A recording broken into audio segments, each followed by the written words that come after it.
Gulf South Productions, Daniel Lozada and the team, festivals, raves, birthday parties, weddings. Loxicom. Because you want a smart house, don't you? Home automation. Golden Gulf Insurance Services. Home. Home insurance. Auto. Commercial. Bonds. Life insurance. I got the yellow ribbon. So, it's okay.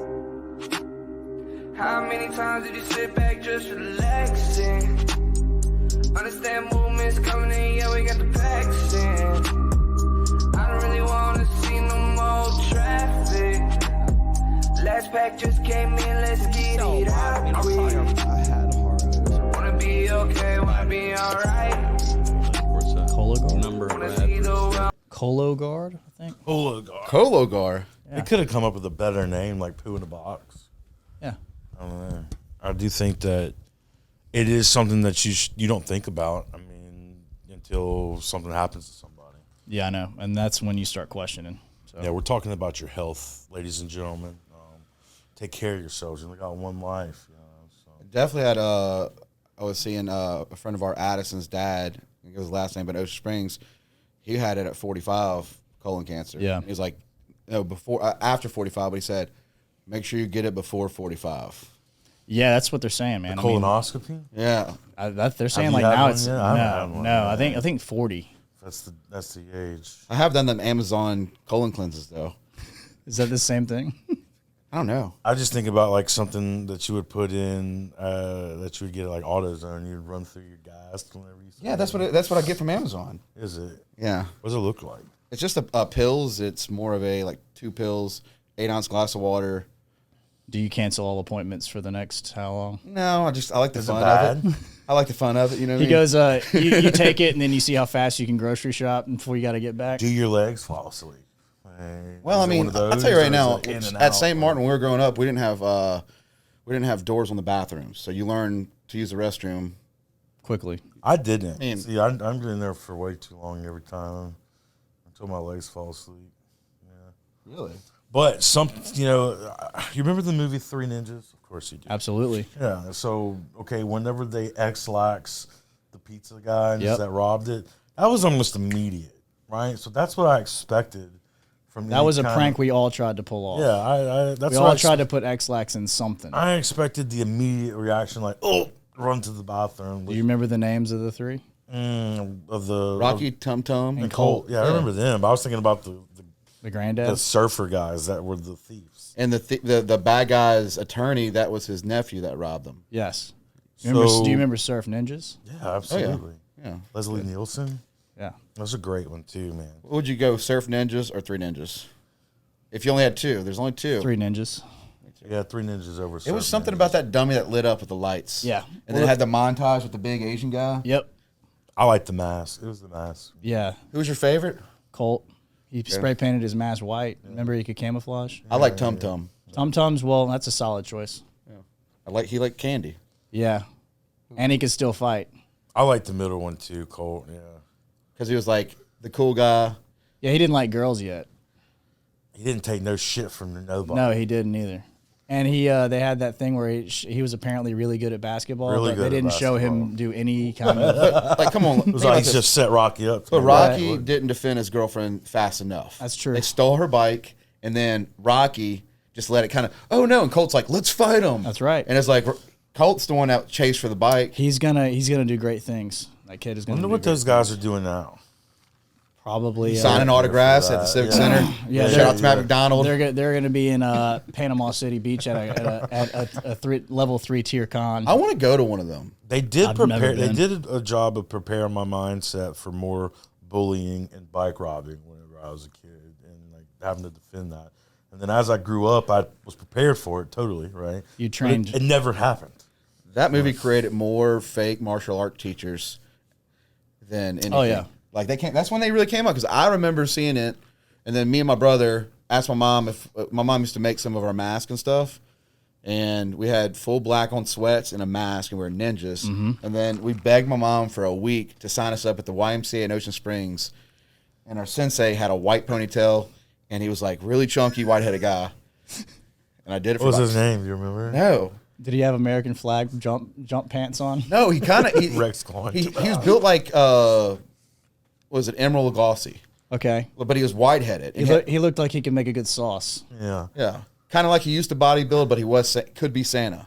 Absolutely. Yeah. No, he was mean, but he taught me how to do the roll with the hands. Oh. And So that's- you're a professional grappler now. I mean, I you took know- karate classes or lessons, or whatever you would call them, whenever I was a kid. Taekwondo America, and it was in Ocean Springs, and he was a real teacher. But like one day, I just showed up when they were gone, and there was like he didn't pay rent, and he just like jumped ship one. So I got to like a blue belt, I think, and then that was The old karate teacher not paying his rent scam. pretty common. No, Super common. have you ever? Are you a McBride fan, Danny McBride? Yes. Okay. Have you ever seen The Fistfoot Way? Yes, I have. Okay, that's probably my favorite movie, other than, I can't even think of the other one right now. The Big Lebowski. Like as far as comedies go, Yeah, Big Lebowski. Big Lebowski is and always solid. Fistfoot Way is right there. But the way that they tied that movie in with karate, I thought was absolutely epic. I heard that it cost like $15,000 to make that. Yeah, it was movie. super cheap. Like it was nothing. So the rumor on it is that Will Ferrell saw it and was like, I got to make this guy famous, and went and met those guys and like brought them into Hollywood. Yeah, it was at Sundance. They had that him. was their They payday. showed it at Sundance. The last feature was a midnight feature, and they showed it, and he's apparently caught it. He's been like that same character McBride has in almost all of his movies, but I'm a huge fan of Yeah, it. But yeah. You know, he had also that fan fancy, but his fancy car. What was it? That Ferrari he had. Yeah, He had to yeah, like yeah, make yeah. condition for a heart. the Captain O'Landers.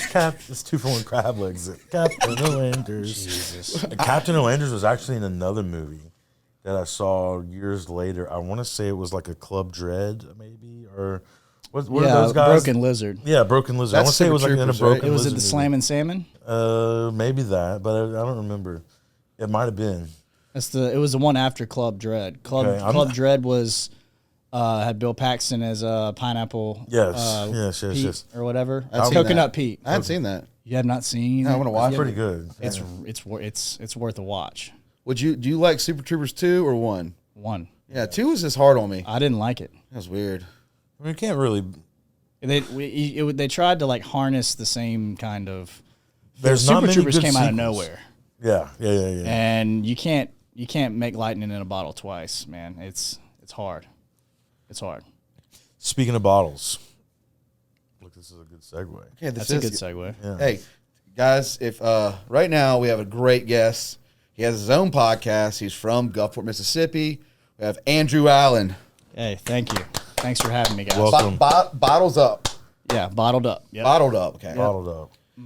Great show though. Great podcast. How many episodes are you on now? I think we just recorded our 18th, so not Heck yeah, a whole dude. lot. I try to do about one a month. Okay. One a month. What made you want to do that? I started out, I didn't really understand the purpose of it, right? Because, I basically manage and operate a business, right? And I have to do a shout out to Brooke Millian O'Donnell, who was our ad rep. She lives over in Fairhope. Fun fact about her is that her grandmother started with my grandfather doing our ad buys, like our corporate ad buys. So she like schedules with all the radio groups and television groups and all our corporate ad buys. Well, she went to a seminar in Mobile, and they were talking about business podcasts and how it's beneficial and all this stuff. And so she kept pitching me that, hey, we need to do this. It's something we need to do. And I kept pushing her off, telling her I don't have time, I don't want to do this. And I said, all right, fine. I'll do like 5 shows. I'll do 5. And we started doing 5, and we basically looked at the idea was we're going to do long form testimonial with our recently flipped customers and customers who who come over to Pepsi, right? Right.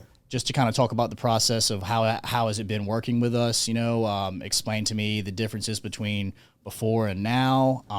Is there anything we can do better? The history of their restaurant, what's the best, how did they get into the business? And not even a restaurant, a bar too. And kind of got into that a little bit. And then I realized that, if we're going to continue to do this, which we decided to do, then we're going to have to do it where you're going to have to just bring interesting folks in from the coast who are privately owned business owners and entrepreneurs and that kind of thing, just to showcase what they do and showcase where we live. Could you say that, is it for you, you pick your guests though? Yes, I do. So it's important for you to have a conversation with them. Yes. Okay. Yeah, I pick the guests. You know, and it's kind of one of the things where some people don't want to do it. Some people do. Some people don't understand what it's going to be. You know what I mean? We don't do it in a setting like this. I like this setting, but the way that we do it is it's all remote over Zoom, and we have a producer who does a good job of, you know, Great job with the sound. Yeah. I watched, or I say I watched because I was on YouTube, but they got the audio in there. Yeah. And then there's like a what would we call it, a thumbnail that sits on top of of who the guest is. Yeah. Very very well produced. So Yeah, shout man. out. Yeah, Johnny Gwynn, Deep Fried Studios. So when you're let's say first 5 episodes, when did you kind of really start to enjoy it? Because the first episode is always like, how's this going to work? Yeah, How am I going to sound like? That's right. Yeah, I did that. The first episode we did, I remember, was with Brad and Brooke at the shed, and you know, I did it through I did it through ear pods in my phone, and it went kind of smooth actually. It went a lot smoother than I thought it would. You know, and it was kind of like a thing of where it felt kind of natural to do. And so I was like, well, maybe there's something here. You know, when you start doing something for the first time and you realize, like, I think that there's something. I think I could see myself doing this more. And that was kind of how it was. And we just kept on going from there. Did you upgrade? How fast on the episodes 1 through 5 did you eventually get a mic? Episode 2. Episode 2. That fast. That dude didn't play no games. Dude, it's and when I say a mic, this is a mic. Mine is like a little Bob Barker, like, with a pedestal. Oh, the world needs to see a picture of you Hey, doing and that. honestly, shout out to Gulf South. Hey, we had different mics, but shout out to Gulf South Productions, Daniel Lazada and the team. Yeah. They hooked us up. Came in, sponsored us, hooked us great, up with some man. new Yeah, equipment. These are nice. It's an adjustment, you know. And I'm with, like, the mic though changed, like that sound. You're like, okay. And then we talked about headphones. Do you do headphones? No. Yeah, we used to religiously, but we also used to sit at a high top table and had these little stools that would make your back start screaming after about 30 minutes. Yeah. So thank God for evolution. That's right. Evolution of the podcast has really made it better. You got to make changes, man. Now we're more comfortable. What'd you do that for? No, just make sure it's lined up. So these things still happen where it comes to adjust the mic. Yeah. Just want to keep it in now. I just don't want to cut it out. Enjoy that too. Like, we would go to cuts and then went to the point where Editing sucks, man. yeah, editing does suck. Like, unless we're editing something that we're wanting to put out there, that's not that bad. But it's got to be like a editing these shows. 3-minute skit. We do like small cartoon skits. Yeah. That's You told me about that. yeah. it's fun. Like, you come up with an idea and we'll try to make a skit out of it. But if we accidentally say something stupid on here or like mispronounce somebody's name or word, like back in the day, we were worried, like, let's cut that out. And now we're just like, We whatever. got to have something. We had to get more comfortable on camera. And we don't want to go too far into politics either. We feel like both sides are fighting a war, and there's a lot cooler stuff going on in this world. Absolutely, man. I can't agree more that nobody wants to hear that anyway. I'm just so burnt out. It's so hard. All right, Jordan, did you bring the flashcards for the questions for him with all the... They're right here. Okay. They're right here. How many cans are in that warehouse right now? Okay, I got this. How many cans? Do you know? No. Do you know a roundabout? Should we guess? Single cans? Yeah. Probably tens to thousands. Tens of All right, let's go on a pallet. How many is on a pallet? 110 cases on a pallet of 12 Okay. packs. How many pallets we got in this bad boy? I'd say we probably carry 22 flavors of 12 packs, so 3 high. So that's 66 times 110 just on cans, 12-pack cans. But you also have to think about it. We carry 24 packs. That's a whole nother area. I Is that mean, close to, like, what is that, 70,000? That's a case. Like 70,000? we do. I'm ass off. I'm not a mathlete, man. So, like, to put it in kind of perspective, right? We do. Last year we sold 2.3 million cases. 2.3 million cases.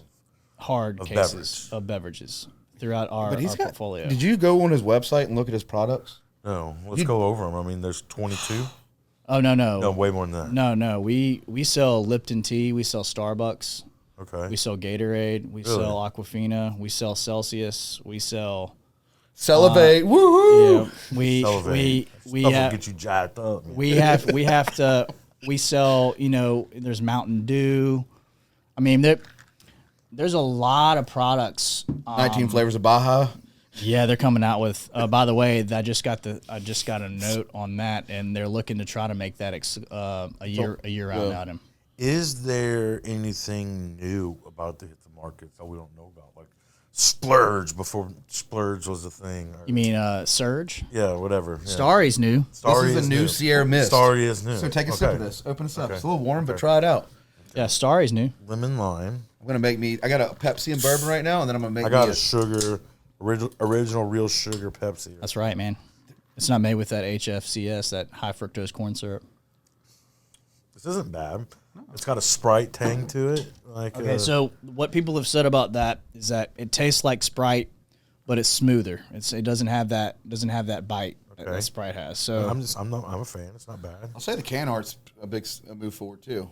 really, really heavy. That product is heavily geared towards Gen Z. They're looking at Gen Z a lot with that. So what am I? We are millennial, my man. Okay. What's geared towards us? Reverse mortgages. Yeah. So I remember whenever my parents were kids, they said that like soft drinks were a treat. Like they didn't get a soft drink at every meal. They got a soft drink like once a month.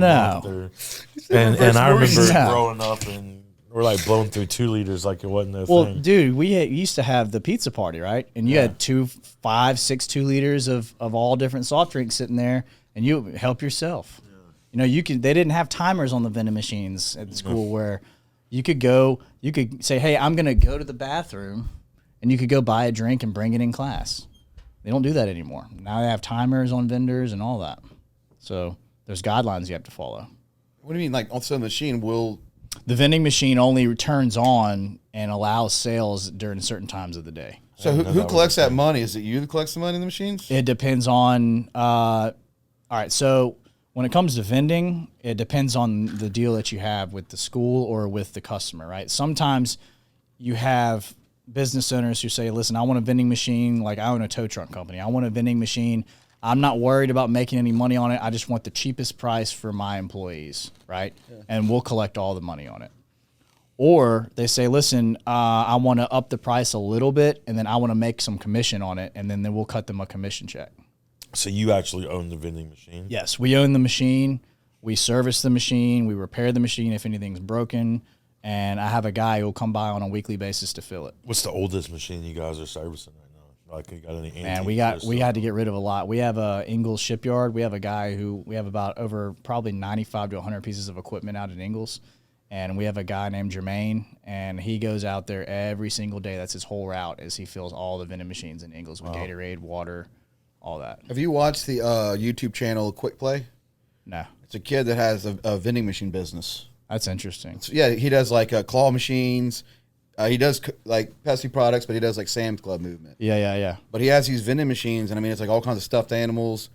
But it's like him going around. Like some machines he'll make like $10 for the week at like a Sam's Club, and then some he'll make $50. He has a weigh machine, and it's How old's this kid?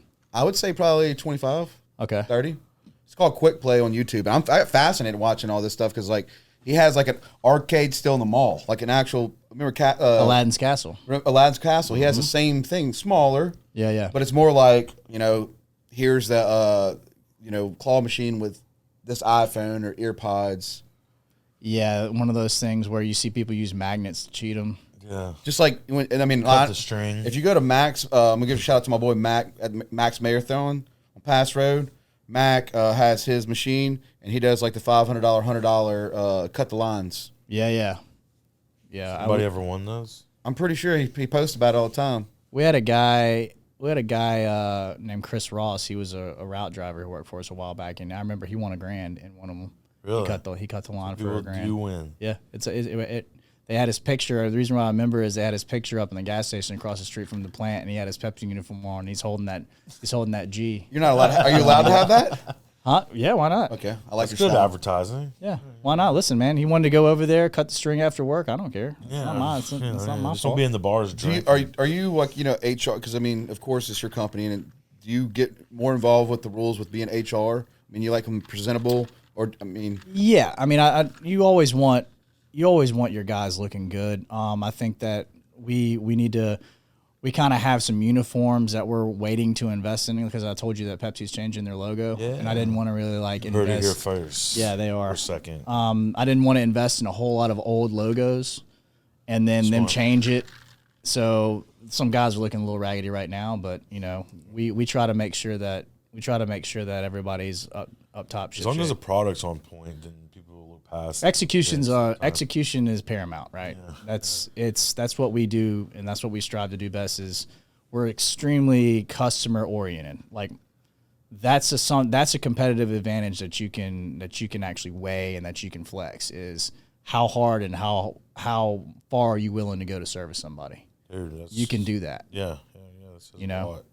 the dad used to be a driver for for Allen Beverages. How long has Allen Beverages been around? Last year was 75 years, so 47. My granddad started it in 47. He had 5 employees in one truck, and actually started with Canada Dry. I was gonna say, how did he get the He contract? got the contract. He got that's what Dad told Get me. the contract with Canada. Yeah, Canada Dry. That was before Pepsi, right? That was before Pepsi. He had Canada Dry ginger ale, and then he picked up a couple of flavors. He had it was called Spur Bottling at the time. That's what he named it, and he picked up Nesbitt's Orange, which is kind of like Sunkist, an old school Sunkist, and then in the late 50s, he got the Pepsi franchise, and started that, and then now we've grown to where we have over 100 employees, man. It's awesome. So My mom's brother Jerry works there. Remember Uncle Jerry? Jerry Bear. Yeah, and then so like I got a story. DJ was telling me, Bory, shout out DJ, but his dad, Mr. Doug, actually worked for Allen Beverages with my dad because they were young and they all got jobs in like the 80s. Yeah. And DJ's dad flipped one of the Pepsi trucks. Oh, really? Yeah, he survived, but because it was on one side, all the drinks are on one side. Yeah. And if you have that, if you have to distribute a certain way on these trailers, That's right. that's a fact. Yep. Or weight. I Yeah, guess, wait. or- And he didn't mean any cut, and it flipped. I'd like to be not the one who has to figure that out the hard way. And It was his who dad, can his just read grandpa. the manual and learn like this is how it needs to be. Dude, what would you say is more demand, cans or bottles? Okay. Man, that's you good. can't That's a good one. you can't look at it like demand. You got to look at it by look at the packages being where they're supposed to be sold, right? So bottles are single serve, right? So you want to sell that in a convenience stores. We call that small format. So you want to sell it in coolers and check lane coolers in Walmart. And you want to sell them in mainly, gas stations. Cans are considered a take-home package. So you sell more take-home in grocery and less Than anything. and then you sell less take-home in small format, but you sell more single-serve in small format and less take-home in small format, right? Okay. So, These are all formulas and equations that have taken so years to master. I mean, it's I don't know if y'all have been looking at the price of everything. Everything's up. I know that. That's like, Yeah, You know what I mean? Storage is up. so Insurance is up. I know that. Everything's up. Yeah, that's y'all's game, right? Yeah. Y'all see it. Eventually, there's this really smart guy who works for PepsiCo. He's like their senior finance guy. And he's the guy who's like listening to earnings calls for both companies, for Coke and Pepsi, and like trying to like read the tea leaves about what's going to happen next year. Like, because those shareholder earnings calls, if you listen to them, Coke has to lay everything out. They have to say, listen, we're doing good on this. We're planning on doing this. We're doing this, because they have like a long list of things that they have to tell the shareholders and report to the shareholders, and people are allowed to ask them any question they want. And if you watch that, you can kind of get a mindset on a national level of what your competition is going to do. So if you he watches those. And I have not watched him, but I talked to him, and he does. You got watch somebody them. that's watching. Yeah, and he's a Canadian dude. His name's Paul Turcotte. He does not mess around. Very, very bright. He said that the way that commodities are going, our business is the only business that you actually call the package by the amount of liquid that's in it. 2 liter, 20 ounce, 12-ounce can, right? You look at, and the analogy that he used is we were at a bar, and he said, there's an Ultra right there, and then there's a Stella right there, right? Y'all paid the same price. Actually, that Stella probably costs more because it's an import. That Stella has 11 ounces. That Ultra has 12. But you don't know. Advertise it that way. So what he's saying needs to happen is that they need to change the perception of the customer and call them like grab pack, chip bags. They fluctuate the amount of product that's in a chip bag. It's drastically. I mean, Zapp's does it too. You like Zapp's? Yeah, It's a big bag, and then you open it up, and there's a quarter of chips in there. Am I crazy? I hate that. When we were kids, that thing used to be full. I don't remember it being. I just eat Zapp's. I mean, I don't remember it being Crawtator, settled. Crawtator, man? Yeah, at times, but I do like they had this sizzling steak. I haven't had those. So you can't find them anywhere. So I'm Voodoo. So downstairs is Voodoo. Voodoo, I'm right? hotter than jalapeno. Yeah, I like that. Okay, but there's this one. It's called sizzling steak, and it is one of the best. Well, the mindset behind it is that you have to the price of the commodity of what's in that 2-liter bottle is only going to continue to go up. Eventually, you're going to be looking at 2 liters that are like $3.50 a pop, right? 2 liters used to be 99 cents all day long, forever. I don't even remember. I It's didn't even buy my first 2-liter until I was like 16. They used to be 79 cents on special for like the holiday time, green bottle promotions, 7-Up. Used to be 79 cents. Well, what they're talking about, what needs to happen and what the mindset change needs to be is that they need to make it like, instead of calling it a 2-liter, they make it a different size package and they call it like a go bottle or a family bottle. You take the number out of it. You think they're going to go to packages like the KFC 1 gallon fill up? The big box? That's by the way. Do they do a lot? You know that they test all that stuff in the middle of the country in Ohio. No, I didn't know that. No. So they should do it in South Mississippi where diabetes clip runs this. rampant. Go ahead. Okay. So what happens is with KFC and companies like that, there's like this section of the Midwest. It might not be Ohio. I might be quoting it wrong. There's a section of the Midwest. Allegedly. Okay. People who love buffets. They go up and they come out with like, all right, we're gonna use this group of people as a test bed. Yeah. To try like all the stuff out, and we're gonna see how well it's received. Like donuts and anything on the anything. tacos. Like we're gonna Cool Ranch we're gonna fry Doritos 2 tacos. chicken breasts, and that's gonna be the bread of the sandwich. Yeah. You know what I mean? How does one eat that? It's hot. Yeah, it's greasy. fresh fried chicken out of the oil. How you got to eat it with a? It's like a double stacked chicken cordon bleu. Yeah. Fried. And so they test that in the center of the country, and then if it's a hit, like do they have like me? I wonder if they have like a long table with like a meeting, and he's like, guys, How do you get a seat at that table? the Godzilla chicken leg, Yeah. they love it. So I wish I was in the city when they were testing the Dorito tacos. Oh, the Doritos Locos. Yeah. I went yesterday, and they have the new grilled cheese taco box. It's like a chalupa box. It's grilled cheese. I keep seeing the commercial on it. So I just went. I had to go to my aunt's funeral. Gonna miss Shane Shirley, like one of the greatest. Yep. That was She's one of the best. that was a tough one. She raised us. Sorry about that. But I went to her funeral, and I had to grab a quick lunch, and there's Taco Bell right there. I got my Baja, and I was like, I asked the girl, said, "You like that box?" And she goes, "I really do." I said, "All right, I want that."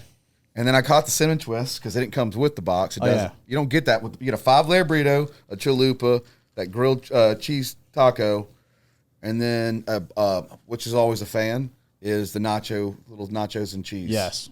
Now, are these franchises that carry Pepsi, such as Taco Bell, is that a contract that's bigger than here, or Yes. is that but you service them? Okay. So Jordan's gonna like this. All right. So the way that works is that you sign an agreement as an independent bottler called a commissary delivery agreement, which means that you receive certain, however much volume that those customers do, you receive a certain amount of money on a quarterly basis from those customers. We used to service those customers. Okay. But the reason why they do that is because, number one, it cuts out the inefficiencies with, let's say you have a franchise that like has problems like delivering, and they can't get it together. Well, Cisco can get it together. They're delivering all their other food, so Cisco delivers our product to them. Oh, okay. So Right. the big boxes of the Yes, syrup and all the syrup. Yes. Oh, okay. You know, That makes so more sense. we There's a get lot of companies that you like. You have Allen Beverages, Right. And you like customer service. If you have another company, you know, let's say you have 10 of them in other states, and they don't produce like work as hard as you do, bring in the right, you know, you have a good like 100 employees, and they've been there forever. You have a lot of them. Are there distribution centers that run really bad that they will go to that level of doing a Cisco thing? like, do you mean that are there franchisees that like can't get it together to the point to where like Pepsi says, "Hey, we're going to pull your rights"? Yeah, and put it. Yeah. I've never heard of it. Okay. You got to really be like shit in the bed to like Get for cut Pepsi off. for Pepsi, because I mean there's franchises in the middle of the country like Oklahoma and places like that who are like they have like a box that says like PepsiCo lawsuit box, and like they put money in it. That's funny. Like they're very against parent company. My outlook on parent company is that, listen, you know, I operate in Louisiana, Baton Rouge, New Orleans area is the lowest Pepsi share in the country. They're a single digit share. They're not even a 10% share. What do They're you probably think? Is that a Coke town or it's all, man, it's a stronghold. is there a gang war, a turf war there? Is there between Coke and Pepsi? Yeah. That's in my opinion, that's everywhere. Have you ever fought a Coke employee? Come close. Okay. So I see that though. I mean, like, I wish This God isn't- we should've did a this Pepsi isn't- Coke challenge right now. No, let me explain how this works, man. This is a bigger deal, and I take it a lot more serious than other people do because it's bigger than that. I mean, you were bred into it. It's my family. Yeah. You know, this is my world. You know what I mean? This isn't a game. I don't turn it off and, you know, go to bed and I eat, sleep, drink. I wake up. This is it. This is what I got. And my job is I have 101 people that I have to take care of. And that hits different too, man. Whenever you got 101 Christmases. That's my job is those people. I look at it like this. My job is to take care of their needs, make sure that they have everything they need to do the best job that they can. Their job is to take care of the business. That's pretty solid outlook, man, for sure. You know, and if they take care of the business, then we're all going to be good. Yeah. You know, so that's the way I look at it is, you know, I'm here to, we're here to get a job done. We're also here to have a good time and So take care of each other. Somebody opens up a brand new restaurant. Boom. You guys are sending someone in there to try to get the lockdown contract there? Or? Okay. I'm glad you brought that up, man, because in 2017, when I took over as GM, one of the main things I was started taking a look at our business and where do we have discrepancies? Where did we have deficiencies? And one of the places that I thought we had the most deficiencies was in food service, bars, restaurants. You know, up and down the street, local bars and restaurants. So I made a valiant effort over the last, 6 years to dedicate a large amount of capital, manpower, time, effort, marketing, energy into securing those customers, servicing those customers, and making sure that they're taken care of. That's been kind of my baby over the last 7 years, is to try to convert as many customers as possible over to the Allen Beverages family. So that's kind of how it works. A lot of times down here when someone opens up a new restaurant, they go, hey man, call the Bud guy, call the Miller guy, let's get the taps in here, call Coke, let's get this thing rolling, right? That's how it always was, And I don't blame them, this isn't about Coke and Pepsi anymore. That old fight, that's done, right? My opinion, it's about service. So if you're broken down, whether you have Coke or Pepsi or whatever, it doesn't matter what you're serving. Who's coming to help? Who's answering the phone? What human being is answering the phone? Yeah. Not a call service, right? So I wanted to put our name out there to give them an option. Say, listen, you know what? I'm going to call them. And that relationship between me and a customer is a partnership. It's not a vendor customer relationship, right? Excuse me. I am going to make sure that you have nothing you need to worry about when it comes to beverages. That's my job, right? Your job is to do everything else in the restaurant. Worry about your food. Yeah. But when it comes to beverages, you're good. I got you. And that's that peace feeling that they're well, it's one more for. thing off the plate, right? Yeah. The plate gets lighter. So now they can focus on, all right, I got problems at the wait staff. I got problems in the back. You know, I got to look at my food prices. I got to look at this. My beverages, I don't have to worry about that shit. That's handled. And that's where we come in, you know? So What's the most popular? most popular drink? Yeah. Probably Mountain Dew. Mountain Dew, really. And is it like head over, it's obvious, or is it close? As far as soft drinks are concerned, Mountain Dew is probably the number one. What pushed that? Skaters or Pizza Hut? The Like, extreme. What is that? I don't know. What's that one thing? Extreme. I'm trying to think whenever they were a kid, like how did Mountain Dew get so popular? It was extreme, guys. It was the original energy drink. Okay. It had the most caffeine, had the most sugar. That's why some people have like some teeth. Yes. I'm just kidding. A few. This is a joke, guys. Mountain Dew's a great drink. This is just a joke. We just live in the South, and Yeah. that's well, everybody. That's been always an excuse. No, I think that Mountain Dew's got a heavy fan base, man. They're just a really, really like loyal Cult. fan base. They love it. Where's it from? Mountain Dew was created, I think it was created in North Carolina. On a mountain. And they were collecting all the dew up there. Yeah, I saw the meme that hit just the other day where they were collecting that dew. What's your head on the like? I'll tell you right now, the real sugar Pepsi. Mm-hmm. If it, I know it's a great brand, but there's a lot of people that know about it. But it's one of the experiences when you had a sip of, you're like, damn, It's clear difference. yeah, It's different. It's yeah. crazy. It does. Is there It any does. local place that asks for it? Like it's out Not there not if you find it? particularly. I mean, I've run into people. I was in Gaucher at it's a Ramey's now, but it was Jerry Lee's number 4 in Gaucher on 90, and there was an old elderly guy in there, and he was just like, he had it in his cart, and I asked him about it, and he was like, "This is all I drink. This is all I'll ever drink." So I was like, well, I mean, some people like the real sugar. It's a more of a premium price. That's another thing too. All of the products that we pay for before we sell it, the price is different. It Really? fluctuates, right? How often does that change daily? Like Every stock market? Okay, so pricing, the way that pricing normally comes in a good year, not the past 2 years with COVID. Yeah, right. It used to be an fair to ask. annual increase. Now they've had like 5 price increases in the last 2 years. Wow. You know, Do you get a say in it or no? no. You just got to, you're dealt it. And Work it. It's one of the worst things about my job is having to increase my price on my customers because I have to pass it on. Absolutely. I Yeah, you can't. can't I mean, cure it. I can't eat it. Does it go up heavy or is this a little bit at a time? It's gone up as much as 8 or 9% in a single pop. We've seen some property premiums, Jeez. 100%. Yeah. Oh, y'all, yeah, with the Oh, insurance. stupid. I'm so numb to it. I broke my door handle today. All right, let me That's ask that's just. Is there? Yeah, that's not an excuse. That's not an excuse. He's just hulking out. All right, is there a like most coveted like on the shelf like the Blantons of bottled drinks? Like The fact that you used need to be Blantons is the used thing. to be 98 cents, but now it's $4. Is there anything that's like really hard to come by?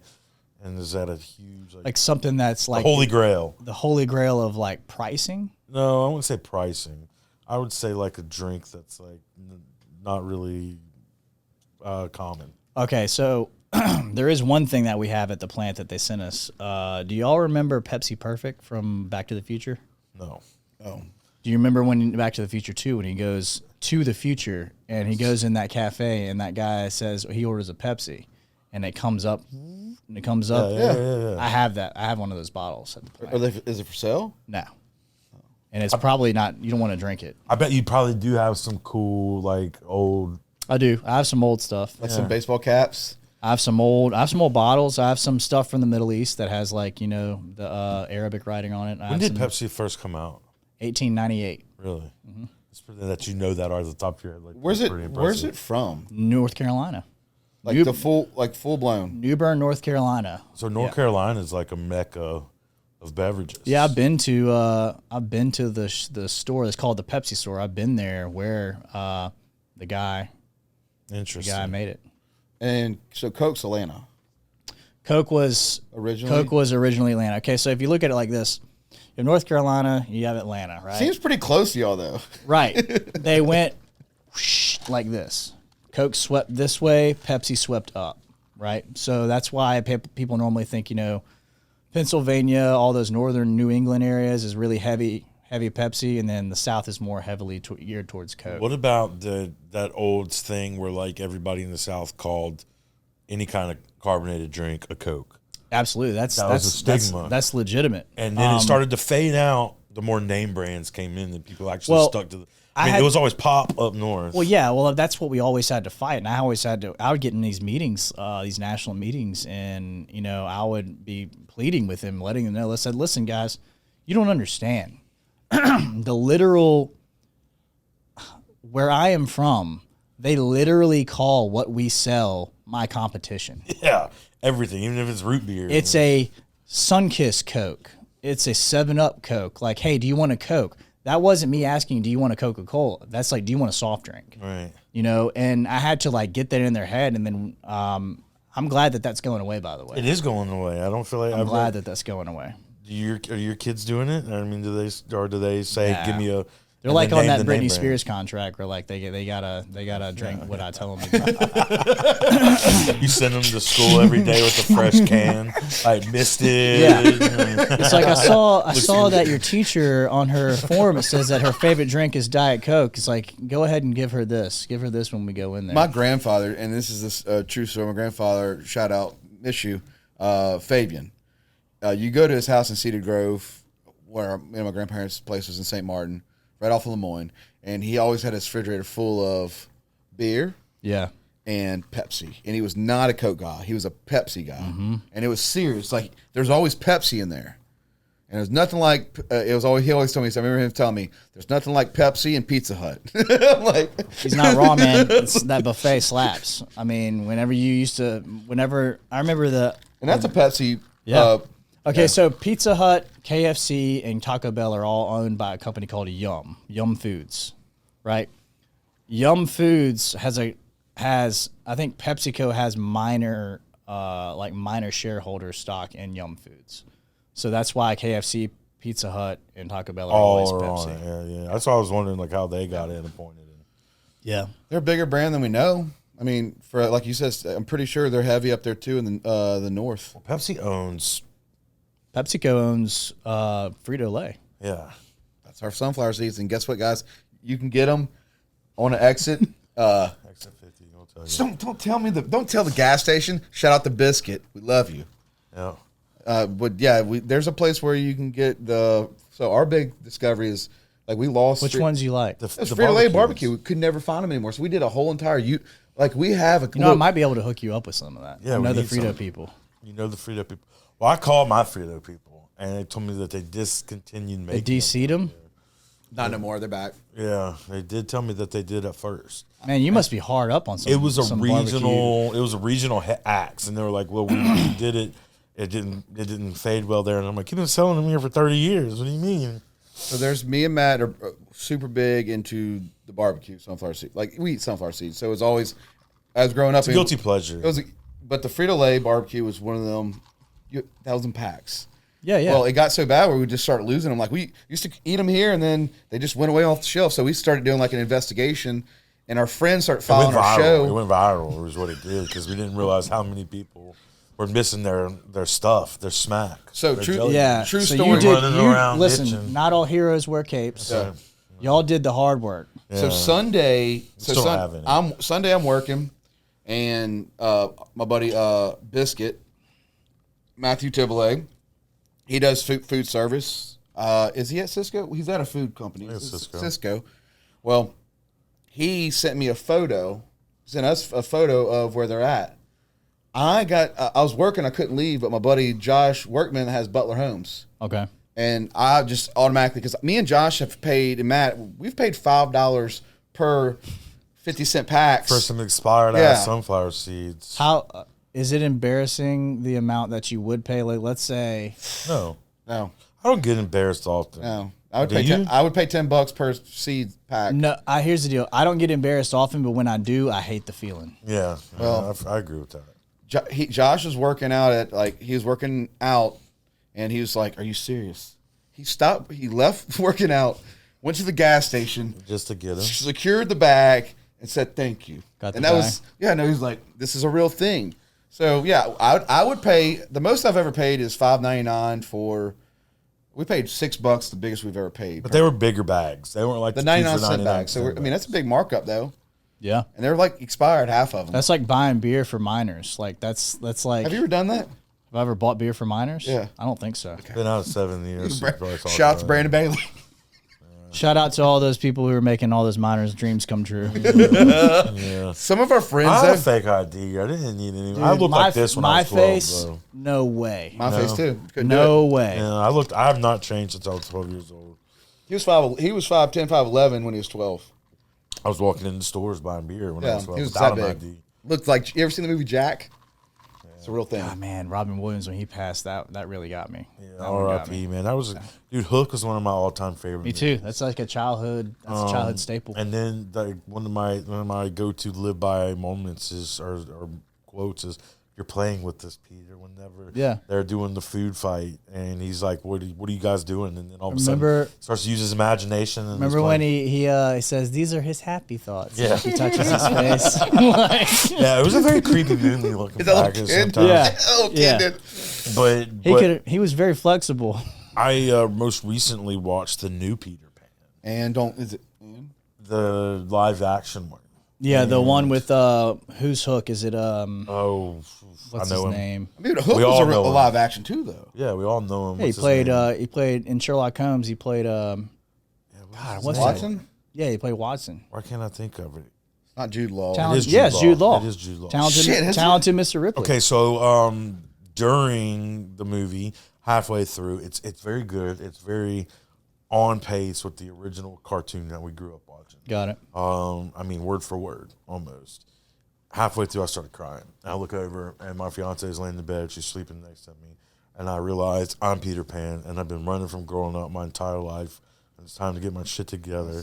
And it was very eye-opening because I caught the story 30 years late of what it was That's actually awesome, man. about. Yeah, that's like, It's a passionate. Yeah, it moment. really was. So, yeah, passion. shout so out it's to just them. like the actual cartoon. So it's not like a Just Hook like run. it. So it's not a mixture of different characters. They did a few Peter Pans, right? They've done Too many people. I watched the one that was like 2010. We went to the movie theaters to see Pan. it. That was, It was like- Pan. Pan. yeah, no, Terrible. no, yeah, because we went to the movie theaters. It was like a big thing. Like they're dropping Pan. Like No. there's Hook is all time. Peter Pan on agree. VHS is in that cubby right there. Yeah. The Disney one. Yeah, original Yeah. one. So I watched that first one. I got so mad. I was like, no way. So the new one is Peter and Wendy. I'm watching that tonight. It's that. I'm It is watching that movie, tonight. But it's all live action. And you got Jude Law as Hook, man. And they did. he's gonna And they kill did it. a fantastic job of making me feel. Not that that was their motive, but like yeah, it brought back the warm fuzzy. I get so messed up with some of these like recreations of like even like the Lion King live action. What for Kind me? of sucked. Did you in Hook? Aladdin too. Did you ever realize that maybe that Neverland is like purgatory, right? Yeah. And that and that like maybe Hook is trying to get out and Peter Pan is the bad guy. No, I think- Like the roles have been reversed. Yeah. I didn't think of it that way. And that's why remember he talks about killing himself. He has that scene Yeah, I where him and remember that. Smee are in there and he's like, you don't try to stop me this time, Smee. Don't try to stop me. And he's like, you better get up and stop me, right? like the dream keeps repeating itself. Yes, it's like it just keeps happening over and over again. So in my mind, it was Neverland, like being the playground. And like you're never gonna go get your job, and you're never gonna go out. You get to play it forever. Yeah, if you're just playing in your playground all day long, and you can get lost playing in that playground. But once you're out of it, it's hard to go back. And it's pretty deep because I mean the shadow. Yeah, and that's where Peter and Hook he got to go back to the playground a little bit. Yeah. And Step Brothers, Never Lose Your Dinosaur. Whenever they're at the Catalina wine mixer, Yeah, it's and the fucking dad's Catalina like, wine "Man, whenever I was a kid, I used to run around. And I was a dinosaur. It's cashing checks. Never snapping lose a necks. dinosaur, man. Like, And the older you get, the more I guess you get in your ways and you lose track of that. That's one thing that the podcast I think allows me and Jordan to kind of stay in that creative mindset. I like it, man. That's where the cartoon even came from that we worked on. We sat around. We went to a LARP festival, live action role play. We've told this story on the pod a few times. Not over and over again, bud. But we get there and we're in these. It's a special breed. I of mean, folks. we're in these leather costumes and these outfits. And Jordan's like, "What if they ask us a question?" And I was like, "We better have an answer." Is this y'all's first? Okay. Yeah. y'all. This is your first time going in. We are looking for things to do with the podcast. Got it. That are interesting, that people would watch. And this is coming to Get town. you out of your comfort zone. And I'm I like, get it. No, and I'm I like, like yo, it. bro, we're effing going to this. I mean, it said on the invitation, all realms welcome. And that's what I was intrigued by immediately. I was like, we got to go. Where was it? Beauvoir. Beauvoir. But okay. Beauvoir. So continue. I'm sorry. So no, I love the question. I mean, Hey, remember- you would fit in. You're more than welcome to come. Our clan is ever expanding. Anyway, How many I was Hold like, on, hold on real quick. I just hit my head. Remember when you're like, John, film this, and start hitting me with a sword? no. No, you're like, John, film this. And you start, because Oliver was there too, so we started sword fighting, and people. I was just trying to have like interesting cuts that we could come back and integrate into a podcast. That would be funny. And Yeah. entertaining. And for whatever reason in my mind at the time, I'm thinking just us interacting with these people is going to be comical. But they were good people. They were. So we get there, and again, like I was like, we're not going to break character. So if they ask us any questions, we better have an answer. So me and him sat here and kind of came up with this whole mythical world and realm. What's the name of y'all's guild? Belvedere. Pale. No, Belvedere is the land. Okay. But we're from House Pale. Okay. Which is a small, I guess, unit inside of the world of Belvedere. So again, like we're there, we've got all these fictitious answers, and we're having conversations with people. And There's no wrong answer. there isn't. And there's take you there's our apart. own unit of measurement, and then there's our own, whatever we want. 12 fingers. Yeah. So later on, we're coming up with a cartoon idea, and I'm like, well, we need kind of a backstory here. And I was like, wait, we already did this. Like, we did it for the cartoon, or we did it for LARP.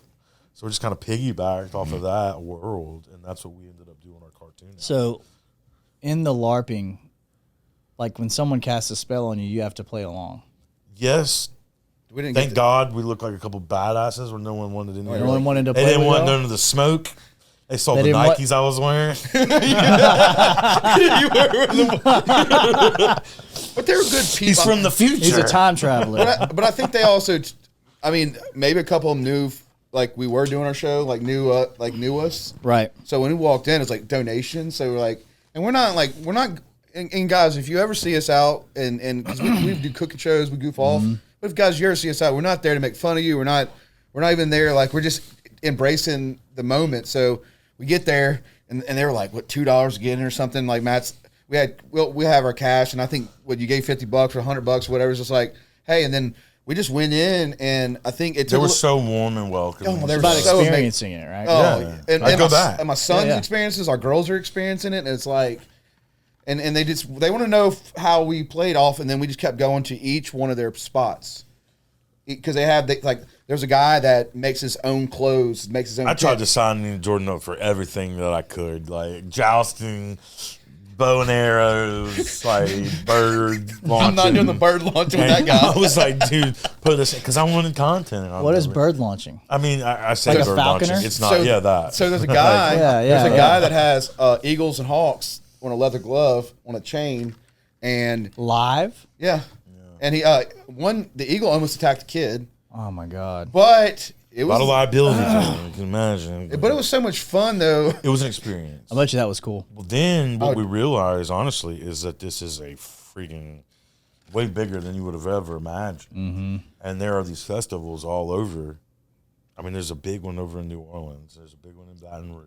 And let's give a shout out to the Pirate Festival. They do the local events here. That's Yeah. them that Yeah. welcomed us, accepted us.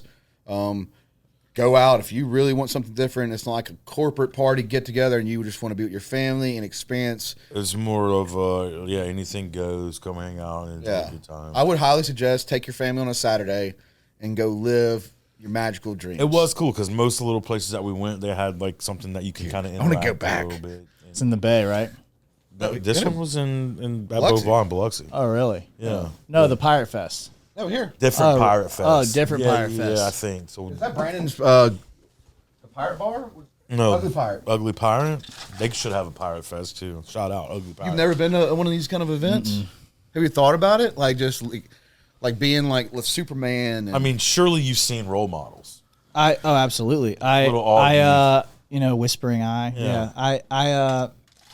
I had a experience in college where a buddy of mine was roommates with a guy who started dating a girl who was into LARPing. Right. was she hot? I bet she was. I don't remember. I just remember that she took it very serious, and we didn't. I don't remember her name. We called, but I mean, she was into LARPing, and I think he went on a couple, but I have not experienced it. Was she like the girl from Butterfly Effect? Like the really Kinda. okay. Someone who would have a fake name like Esmeralda whenever she's Absolutely, like a gypsy. 20 years. Shout out to my mom. Love you, Susie.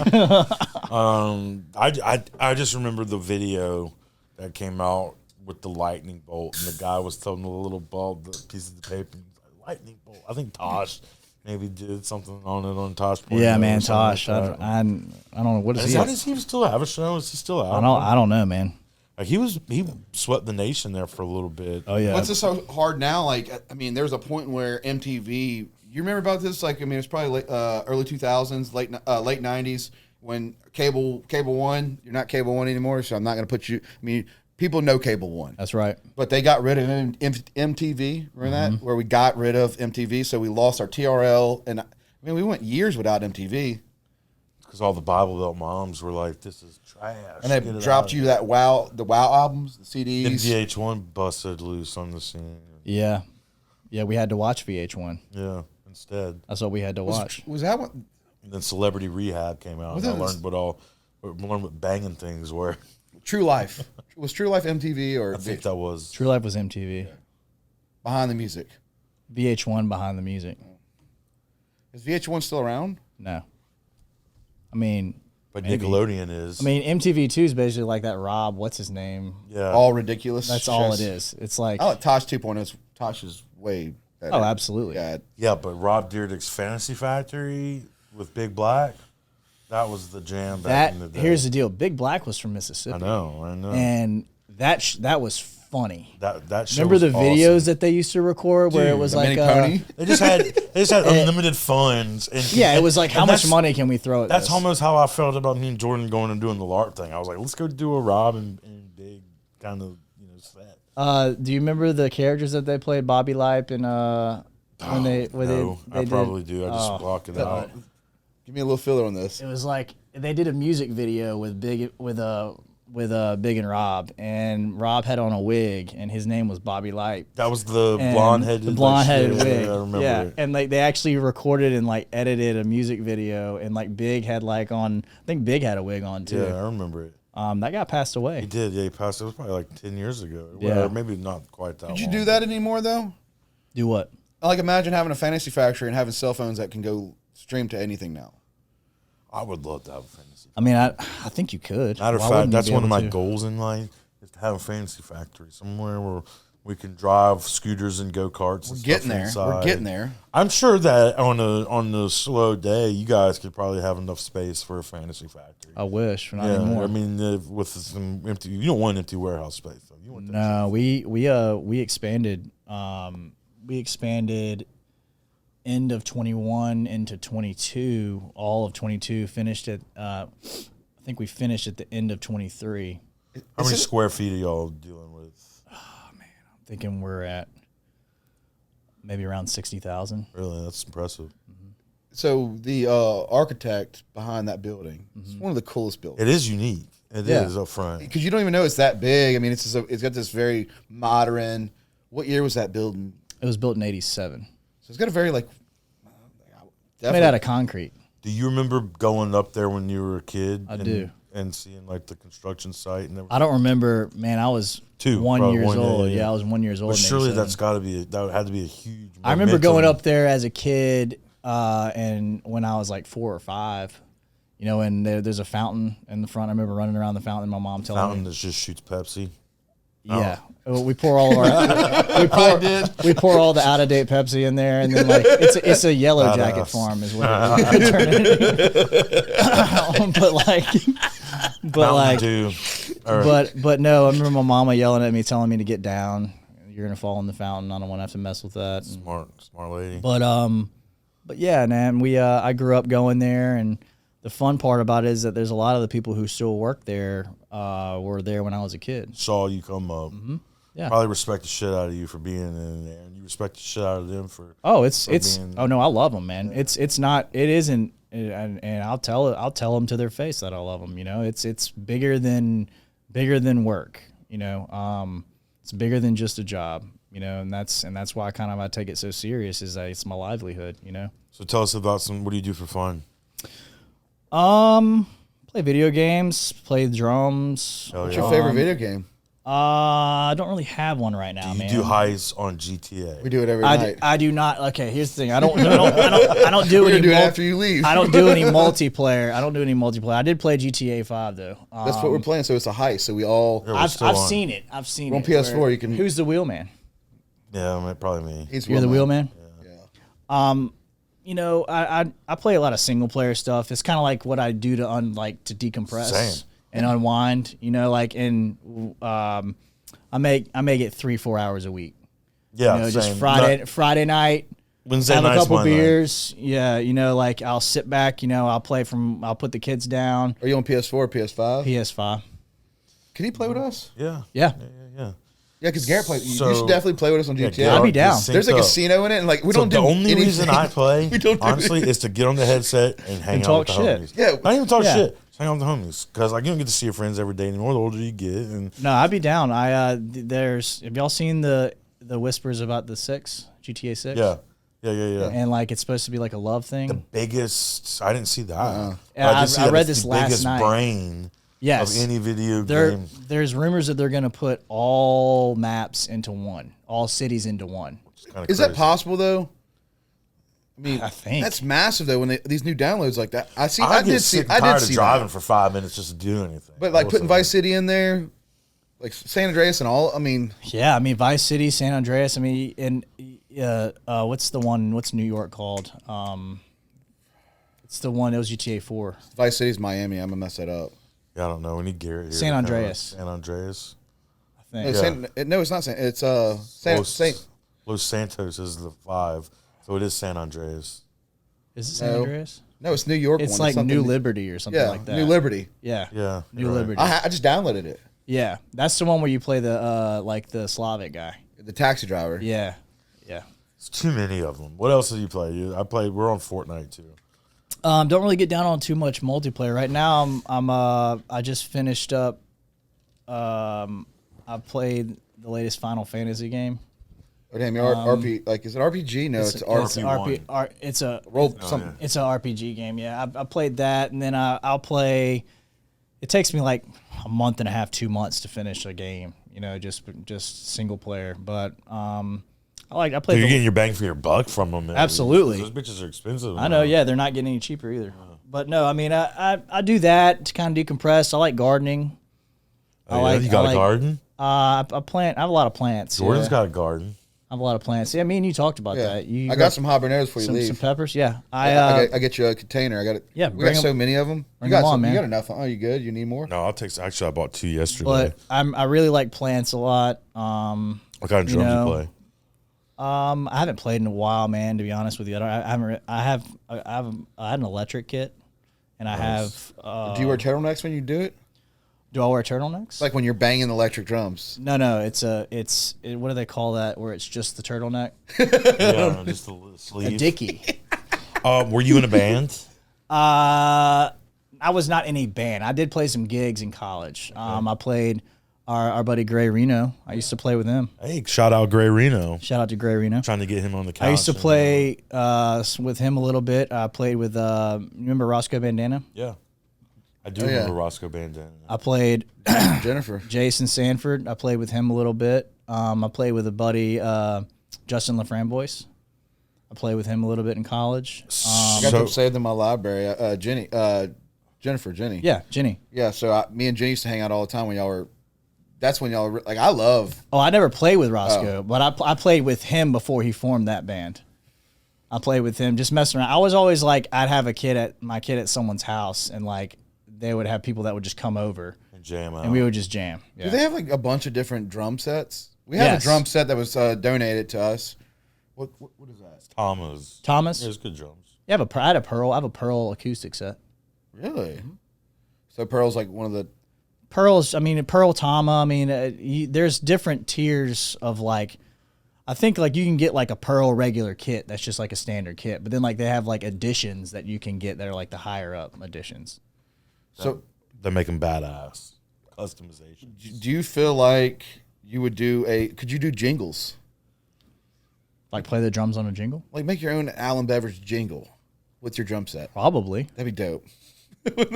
Probably. Like, hey guys, So this is Saturday. have you thought about that? That'd be awesome. I mean, Just recently I did. We start had thinking about Jonathan that. Allen come on here, and he was telling us about Him being a DJ. Him being a DJ back in the day, and him and one of his buddies kind of got into this creative mindset, and they make a lot of their own advertisements that you see for Allen Toyota. Oh, really? Yeah, and it's all in house for him, so it's pretty neat that he does that. That's neat. But it's all that creative outlet. Back to that. Yeah. know. It's like everybody's got to have something. If not, you're just gonna go stir crazy. Absolutely. I would say a big thing that I enjoy about meeting you and having conversation with you. My dad worked for family for years. Scotty. Oh yeah, and then Eddie Tatum. Shout out to Toby too. Yeah. Like there's just people that we grew up, and it's across the street from the facility. So I ran when I was a kid. I used to go up there, and it was one of the coolest things. But I'll tell you one thing I respect about you is, of course, you lost your father, and you just, you're in that age where it's like you just stepped up, and you got in, you got to see. Yeah, that was difficult, man. It was like 2020, March of 2020. He passed away on the 19th, like right when the world shut down. Wow. We didn't have his funeral until last year. Wow. We had to wait because we wanted to do it right when everybody able to come. And with COVID and stuff, you don't want like a bunch of people who are Surrounding up in age like show up and so that was difficult, man. But when he was when you got into becoming a GM, and I know you always shared ideas, you always went to work with him and stuff. That's a big part of like when you get off of work and you share that conversation. yeah, And Dad, sounding board. Yeah, business is doing this, and calm down. Kind of control that emotion. I just and the fact that I was telling John Carter, we were talking about it. And I was just like, I think that's that's a tough situation because we're getting older. Yeah. And I'm sorry about your loss. And I know, Thanks, man. But that's like one of the things. It's like I had lunch with my dad today, and it's like that is a sounding board for me. Well, it's always one of those things that having somebody like that, especially your dad, to back up an idea that you have or a business practice or something that you want to implement, it makes it hit home. You know what I mean? For sure. It's a done deal. Now when I do something, I'm very, very blessed and very lucky to have the people who work for me because I know that I've known them long enough, all of those guys and gals, I've known them long enough that I know who's my person for a particular situation. Trust. Right. Expectations. And I can go and say, hey, listen, this is a situation for this person. I need your opinion on this. Hey, man, what do you think about this?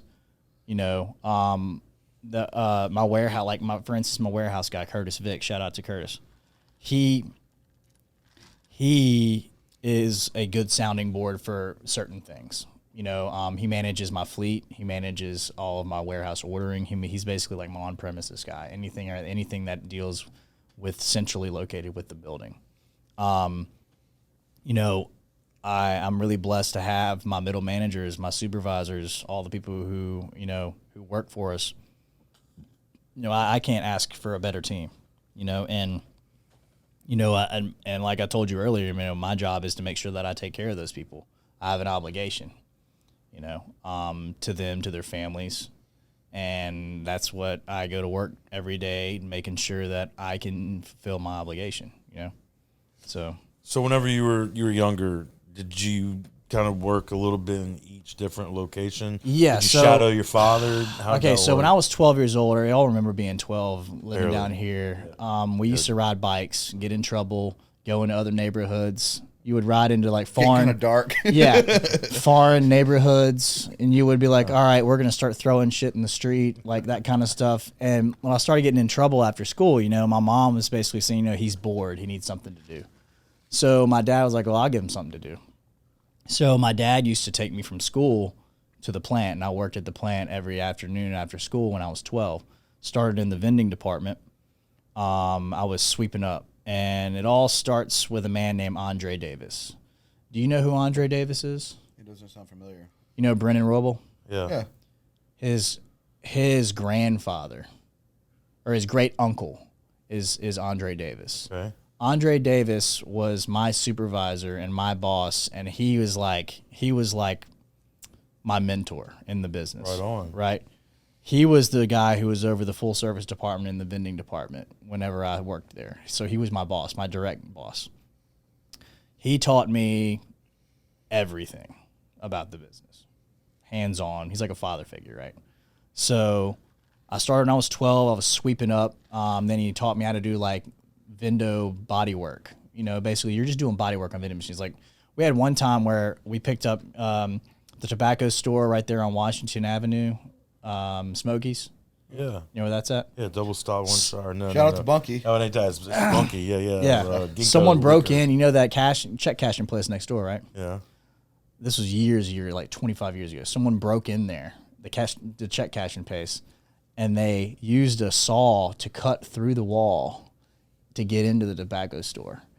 They came up, they came over, they came down through the back of one of our visit coolers and cut that bitch in half. We picked it up. Andre goes, we're going to fix this. I was like, man, there's no way you can fix that. There's no way. It's splayed open. We did, though. We ratcheted it together, drilled holes, pop riveted, put metal over it, bondoed, sanded, painted, couldn't tell. And that's what we learned how to do. I learned how to do all that kind of stuff. Learned how to replace fronts in vending machines, learned how to work on vending machines. And then when I got a little older, I was about 14, I started going on the vending delivery truck where like you would place the new vendors and pick up the old vendors and take the money out and the drinks out and all that, learn how to do that. Then I was about 15, 16, I learned how to be a helper on a truck. They threw me on a route truck. And the guys that I was riding with on those route trucks are now my supervisors. So I was helping them on routes awesome. when I was a teenager. Come full circle back Yeah. around. Yeah. So that's the level of trust that I'm talking about. They've known me since I was 15 on a route truck with them when they were a route driver. And, Because I'm sure having knowledge of every aspect only makes you that much sharper. And it alert. makes you respect the position, Yeah. right? I'm not managing people's expectations because I know what the job is. Right. A lot of people, they get put in positions of management and they're managing people that doing jobs that they've never done. Yeah. And so their expectations are all off. Like they're like, well, why can't they get this done? What do you mean you can't get this done? How long does it take? Yeah. That's a big one. Yeah, right. Be patient. This doesn't. We're not moving pillows here, man. Soft drinks are heavy. Yeah. They're heavy. So, I worked on trucks till I was about 15, 16, 17. Then I started merchandising large format stores. Doing Walmarts, pulling up Walmarts, learning how to do all that stuff. Morty Thomas, a guy who's still with us, he trained me how to do that. Shout out to Morty. He then I went to college, went to Mississippi State, and then majored in marketing. Got out in 09, fall of 09, and came on and started doing sales development, cold calls, trying to place vending machines, get fountain accounts, talking to people. Meeting people. With confidence and knowing how to talk. There was no Do you remember your confidence. first deal? Son, you learned Do you remember it. your first deal? I remember my first. There's nothing like going in and securing a deal, isn't it? There's a high to that, isn't there? There is. I lost it at one point, and I've slowly got it back because it wasn't Like in mine. the middle of a deal? Yeah. I mean, I was getting it. No. I'm not lost. I lost the high I got from it. Oh, really? Yeah, Just because you were I was doing it all the for time? somebody else. I wasn't making all the money off of it, and I was undervalued. So then I just kind of just repeated, a I guess a start to There's finish something process. about one of the things that really like gets me going is taking someone that I know doesn't like my products and flipping them. Like that turns me on. Like that, making them love my brands. And normally it's not through trying the brands. Normally it's just service. I answer the phone, and it can be a Friday night, 10:30 at night.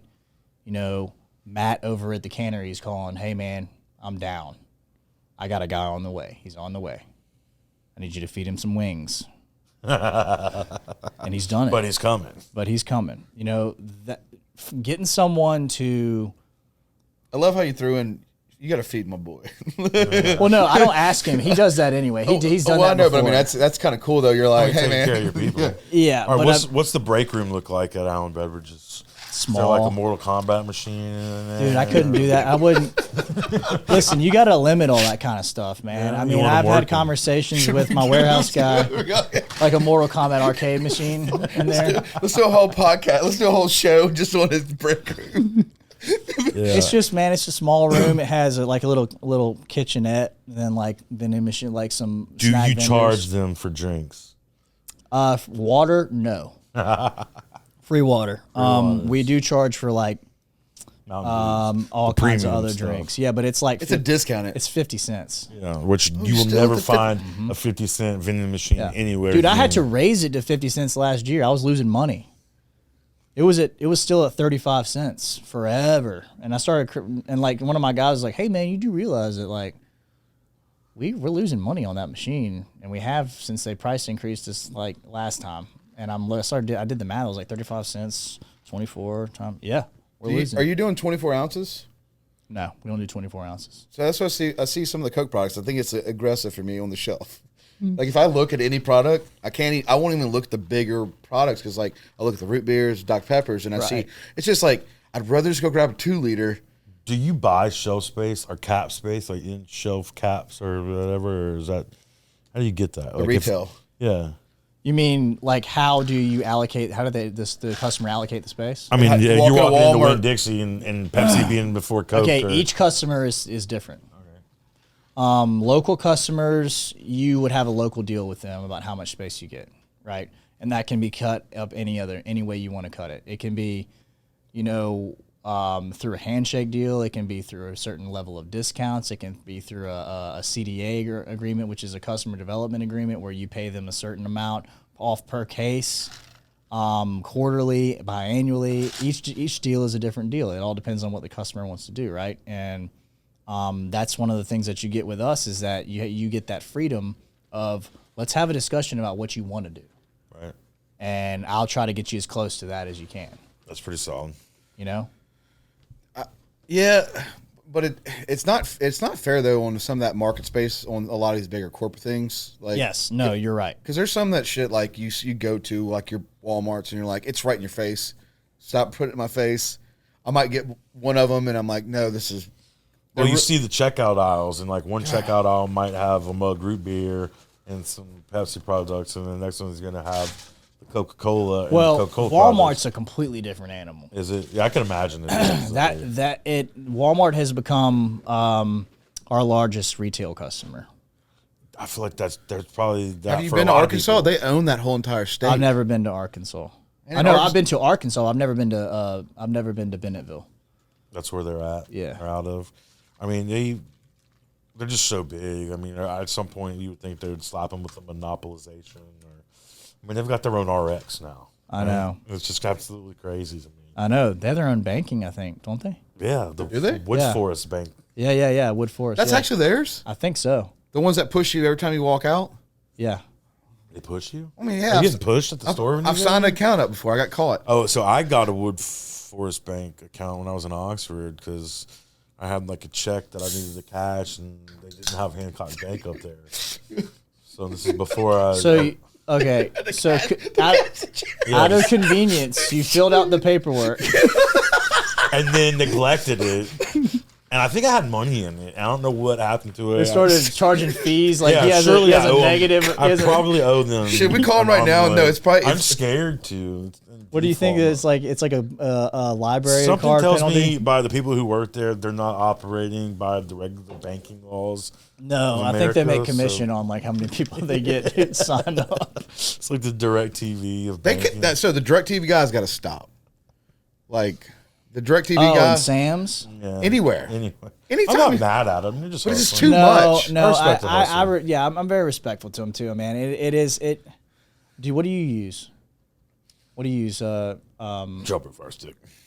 Every app for my friends I to do my have a lot accounts. of apps. You have- I have a lot of apps. Yeah, we have a lot. what do you use for internet? No, okay, so guys, this is a Is it podcast. Cable One or what's No, Cable we're at, One no, we're at now? AT&T. We're 1,000 up, 1,000 down. Sparklight. Got it.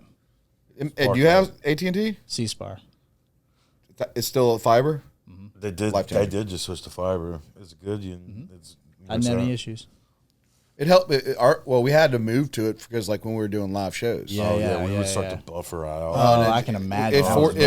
It forced us to like make the move because like we'd be running 3 cameras. Like I said, now you're Plus, it's 2023. I've got at least 20 different things in my house that's connected to the internet right now. Oh, I have everything. Yeah. Everything's- at least 20. I don't have an Echo yet. I have one, but I've not opened it I wouldn't mess with that. because they'd always put your data. Like he has one. I'm like, Matt, we the got shit Google. you Hey, say. Google. I know. They put them in folders. That's That's okay. I know, but I'm saying like I'm not comfortable with that, man. I'm a little more analog. Than, he wants us to go to OnlyFans and I Patreon. probably should be more cautious about it. dude, my but- daughter would be like, "Hey Google, order Princess Yeah, Barbie," and you'd be screwed. and I'd be like, "What's this massive package at the door?" Why do I have a $500 Yeah. charge on my credit card? Yeah. Are you? Is your kids addicted to the iPad? No, we try to limit all that. We're How getting- old are they? 7 and 5. 7 and 5. So yeah, they're still there. Actually, they're outside. They're starting to meet people. Yes, they are. They're starting and to grow make into themselves. relationships. That's Yeah. right. The How's that? iPad is a tough one too, though. Yeah, they watch. I mean, we got to the point to where in the morning time before school, no TV. We had to cut that out because they were just watching TV. Zombies. And they just got up and it's like hitting their brains early and it's like, all right, we got to eat breakfast, we got to get dressed, y'all, we got to cut this out. So we cut out no TV in the morning, and then when they come home, they'll watch like Netflix shows or something like that. We've been watching a lot of. It's crazy. They're watching the shows that I used to watch. They're watching Sister. Nice. They're TGIF. watching, yeah, they're watching Full House. They're watching now. They're watching Fuller House. That's good, wholesome TV. Though. yeah. Is like, Fuller House good though? it's not bad. I watched a few. I It's think I not watched bad. the first season, It's not bad. and then I bailed on it. Oliver watches Bluey, Blimpy. Bluey's good. Louis My problem is we had the YouTube Kid on. So one of my iPads is like I had the first like 12.3 or 12.4 iPad Pro. Right. Because I just do marketing. I love that. He took over and that's his thing. And we had YouTube Kids. Now, guys, if you have kids, I want you to pay attention to this. Don't download the app YouTube Kids because we downloaded it and he did good. There was some a lot of kid content. Yeah. But then I slipped over and there was some very vulgar, dark content that I caught one day that was like, there were a bunch of like, Stuff that you don't want your children watching. No, I've it's- taken it off of all of our. yeah, it's like we don't have it. So it's like a soft, like it's, I would say for adults, it's like a soft porn style community. Yeah, it's weird, dude. It's very creepy. And it's like, I took YouTube Kids off, like, you know how the. Is it because of a similar circumstance, or is it? I'm gonna be honest, they were just watching the dumbest shit. Like I had to get them off of it. it's not the first one. So let's say me and him put Bluey on, right? We hit the button because dad, press play. Yeah. Our kids still, even to this day, want us to press play. It's one of their things. It's just like, the play button, but it's not working because if it buffers for 15 seconds, Nothing's like if dad. Y'all does remember it. going to the bathroom on a commercial break, and then the rush of hearing in the next room, "It's back Yeah, on." you gotta run. You had to run in there to make sure that you didn't miss that. That's shit. over now. No, Those days are over. Not as a dad. It's a lot of that, but it was like Pause button. Well, it was. I'll tell you, that's one of the scariest things, though. It's like the first video is fine. It's the second or third, fourth, and I called it one time. He was like, So that's the algorithm that's doing that. 45 too. minutes in, and it was on a whole different dark channel. I'm like, this is YouTube Kids, and I'm like, all right, No. Something's wrong. And I sat there and watched it. I took pending it. lawsuit for that, maybe. I'm not gonna do that. Not for that. Like I literally just removed it. There was this thing that they watched. It was like it's from like Ukraine or like Russian or like they like or like it's all voiceover, and it's like them like eating weird stuff and like putting weird outfits on, and my girls are watching this, and it's like I'm just like, this is weird. I'm It's like dudes in tights. yeah, I'm like, I don't want to watch. Is that this. the norm there though, or is that them No. trying to infiltrate us? Where's the conspiracy theory lie there? Both maybe?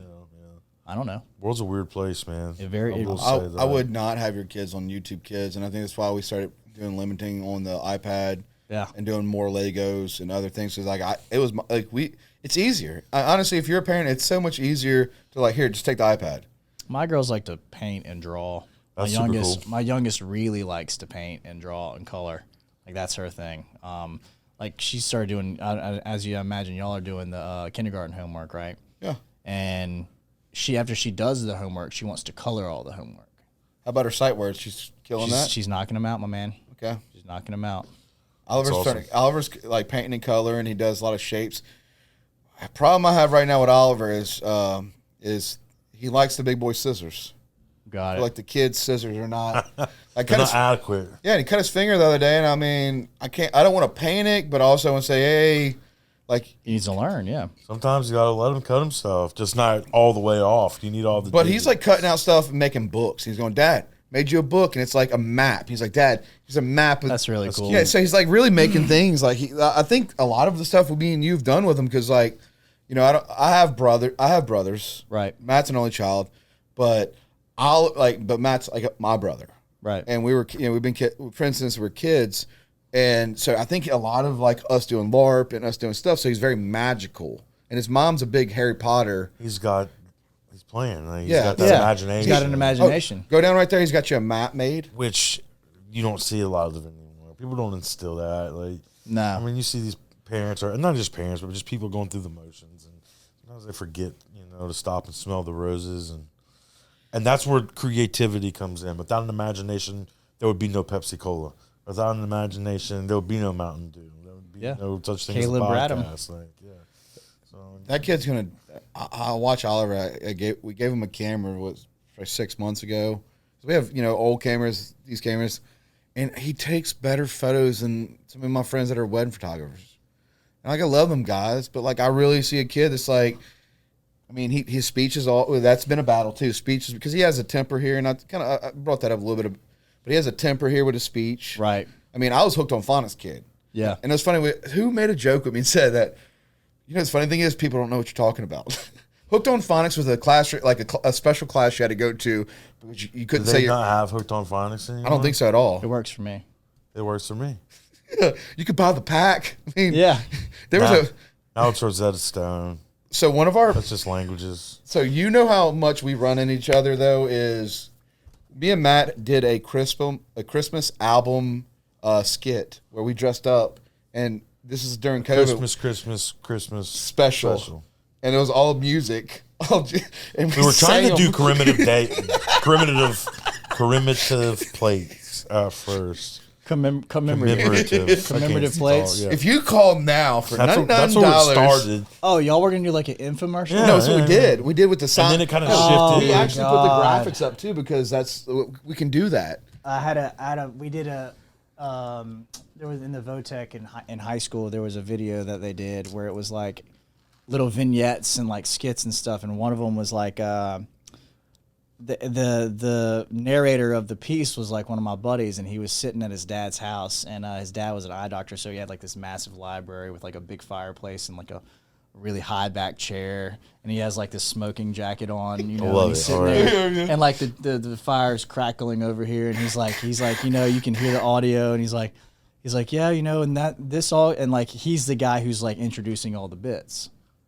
Well, at the end of it, this is the killer. At the end of it, he goes, "Thank you and good night," and he stands up and he doesn't have any pants on, and it like blacks out his whole lower body. That's pretty awesome. Yeah, it was great. So we do in Neptune, the Mardi Gras deal, we do skits there. And I heard. So I've heard about that. that's kind of, I'll be honest, that's where my first experience in any kind of editing or moving, taking a camera and actually putting something out there for someone to see it. That's the first experience I got, and Jordan jumped in and kind of took it to the next level. And then all year long, he's like, dude, wait till next year. Wait till you see what I learned how to do for next year. This is way before the podcast. This is 4 or 5 years ago. And but that ability and curiosity is what led to these skits and us wanting to go do these LARP festivals. Send me that. Yeah. I want to watch that. I think it was weird how like, so my thing is I went to Full Sail and it was like my mom always did photography, so I grabbed the camera to like do it for my mental health. Mm-hmm. It's kind of like, for me, it was smoke. I mean, y'all know what that means. You're a fucking fan. But smoke and then go walk around and listen to music and just leave me alone. And I'm not big into football and all this stuff, but like, let me learn photography. And I started getting into, there's 24 frames in a second. Okay. That's like every photo. That's what they used to do back in the old day. But 24 frames in a second is a cinematic movie. So my brain started going like, oh wait, you can do stop motion, and I got really through it. And then that's it is true. Like I always did photography, so I always would be fascinated. I'd sit there and I see a sign, and some of the photos would take me, 30 minutes, and I would shoot because it's digital. I'd never shot on actual film. But I would shoot I would shoot 150 photos on this one fucking thing that I wanted to create. And I would just layer it and figure out that's how my expression was. Well, that's when he was like, his skit thing is idea because he loves to write. And it just became a fucking I show. call it a knowledge transfer. It was so hard for me. And it wasn't. Jordan helped me figure that out. Like, it was here, but I wanted to get it here. Yeah. I wanted everybody else to see it because I could. First friend ever tapped into, like first actual friend ever tapped into on, oh, that's your idea. And I actually like when we do work, like when we do actually, like, if you look at Golden Golf, our company, the brand, the way we look at any, like it's all a understanding of how we tap into everything. Like it's a tap. It's like, when you have a friend, it's like, I got this idea. Yeah. But with me and him, it's like, and we've got, all right. We've got these laying everywhere. This is actually our newest It's all one. storyboards. Garrett brought it over here last shout out to creativity. Shout out to session. Garrett Johnson. And that's that where thing. there's just like little bitty storyboards of things that we'll work on, It's like some shit that Indiana Jones. and then try to turn I that like it. into something that we can put on camera. So do you know on Garrett film. Johnson? Sounds familiar. So his family's Johnson Diesel. Okay. And they right there in Will Market. Garrett They do work for us, man. Huh? Yeah, they do work So for us. Garrett, Good. shout out Good to people. Dave. Yeah, and his son is Garrett Johnson. He's our He's producer. our CEO. Yeah, he's the one that makes all the sense. He's just not here today. Yeah. Got a fancy football draft tonight. We're cutting him some slack. So. But he'd be sitting Totally right now. He'd be understand. sitting there. He'd be sitting right there and just like, I think He'd be looking the things up that I'm asking, like, when did this happen? And Yeah. he's got our it. young Jamie. You're young, Jamie. on a different level though. He knows the stock market. Yeah, he's a genius. He reads his books all the time. When I learned about stocks through him. Like He's the one who I'm not actually that smart when it took comes us to to the stocks next and stuff, level of the animation. Okay. Because once we kind of came up with the ideas and learned our voice ranges and tried to start writing, a plot line and a script, like he was the one to say, well, here's how we were going to do it. How hard is it to recreate a voice if you haven't done it in a while? It's not that hard to recreate once you find it. Okay. Because it's like acting. It's like method acting. Yeah. I will, if we're going in and we're y'all doing have- voices, I will lay on that couch and I'll put medieval music on and I close my eyes and I put myself into this like medieval Game of Thrones Trance. type mind. And you got to be in and the then right mindset. I lived that character while we're doing that scene, and then whenever you switch to another character, it's the same process. Do you ever have to tweak it? Like after you do something, do you listen to it and you're No like, doubt. hey, yeah, man, that's a Yeah. little off. We need to kind I of. was I had the worst voice. He started getting because he has a deeper voice. I had one of the worst voices because like real scratchy, but it was a decent voice, but I wasn't. I was forcing the voice. And too we're much. always looking for new voices. So if you think you got some that you want to I- contribute to, I don't know if I have one, man. So Try a different voice right now. Yeah, let's hear. One. Anything, just like let's say you actually own the whole entire. So House of Pell has it. We are the Biloxi. So we make all our scenes too are are part of the coast. Local places. Yeah, So yeah. let's say you're the harbor master. What would your voice be? The for harbor master, he's got to be gruff, man. Yeah. He's got to be like kind of like that. So here we are.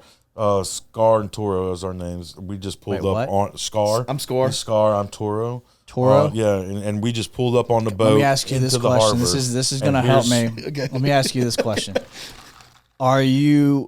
Do you do any kind of British kind of like, is there any inflection, British inflection in your voices? Like, No. Have you ever seen Robin Hood and the No, early so movie the of Robin slate's Hood? clean is what you're going for. yeah. Like, oh yeah, with Kevin Costner? Yeah, that's our kind of built on community. So we're in that medieval but Robin Hood feel, but it's Kevin Costner style.